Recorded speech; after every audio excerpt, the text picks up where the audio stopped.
How I saved 1 lakh rupees in 6 months on a 30k salary, even with rent, bills. If you're making just 30k a year and think saving a decent amount is impossible, you're half right, because it is impossible unless you do things differently.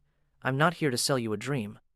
I'm here to show you how I turned my financial panic into power and saved over 4 lakh, or around 1,200 in just 6 months. And no, I didn't win the lottery, sell a kidney, or move back with my parents. Stick around till the end, because I'll reveal the one mindset shift that made all the difference and most people overlook it completely. Let's rewind to 6 months ago. My bank balance was a joke, and the punchline was my rent. I was living paycheck to paycheck, making 30 a year, trying to split that between rent, groceries, transport, student loans, and the occasional iced coffee that somehow cost more than my internet bill. It wasn't just stressful, it was paralyzing. I'd lie awake wondering what would happen if I lost my job, if my car broke down, or if an emergency hit. Fear wasn't just an emotion, it was a way of life. And here's the truth most people ignore. Your income isn't the problem, your system is. No one teaches us how to manage money unless we're already drowning in debt or reading a 300-page finance book that makes you want to cry. To AI speech. Create natural, expressive voiceovers in seconds, perfect for videos, podcasts, and more. But that panic? I turned it into a plan. A ruthless, radical, no BS game plan. And it all started with a single decision. What if I treated saving money like survival? Step 1. Budget like you're broke, but not miserable. I used a basic 50-30-20 budget, but made it extreme. 50% for needs, 30% for future me, savings, investments, 20% guilt-free fun. Wait, fun? On a broke budget? Absolutely. Because budgeting without fun is like dieting without cheat meals. You'll snap and binge on sneakers and pizza.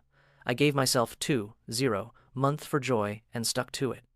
Step 2. Track every rupee like it's a spy thriller.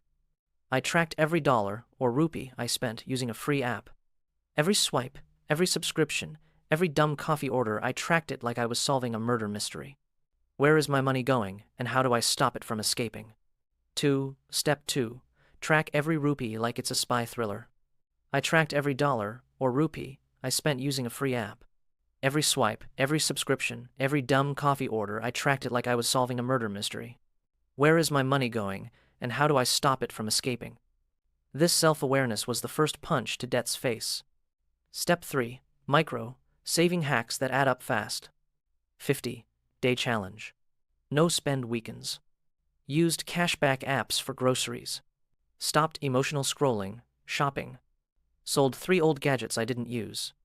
Each one felt tiny, but by the end of month 3, I had 46 stacked. And I wasn't even done yet. Step 4.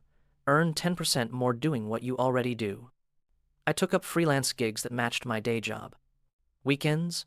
I wasn't wasting them watching other people live their dreams. I was editing PDFs, tutoring online, and yes, even doing basic data entry. Here's a cliffhanger.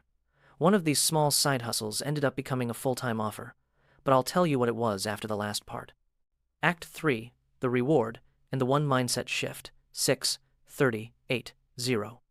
By month 6, my total savings hit 1,800 rupees. No vet, no drama. I didn't feel rich, but for the first time in my adult life, I felt in control. And here's the one thing that changed it all. I stopped thinking like a consumer and started thinking like a builder. Every dollar I saved was a tool, not a sacrifice. Every skipped takeout meant a future investment. Every side gig hour meant buying freedom later. CLOSING, CTA, reinforce emotion ja action. If you're 18-35 and feeling like you're stuck in a loop, remember this. You don't need to make 6 figures to feel secure. You just need a plan, urgency, and the courage to say no now so you can say yes later. Subscribe for weekly mindset and money videos. Drop a blank in the comments if you're ready to build a wealthy life from the ground up.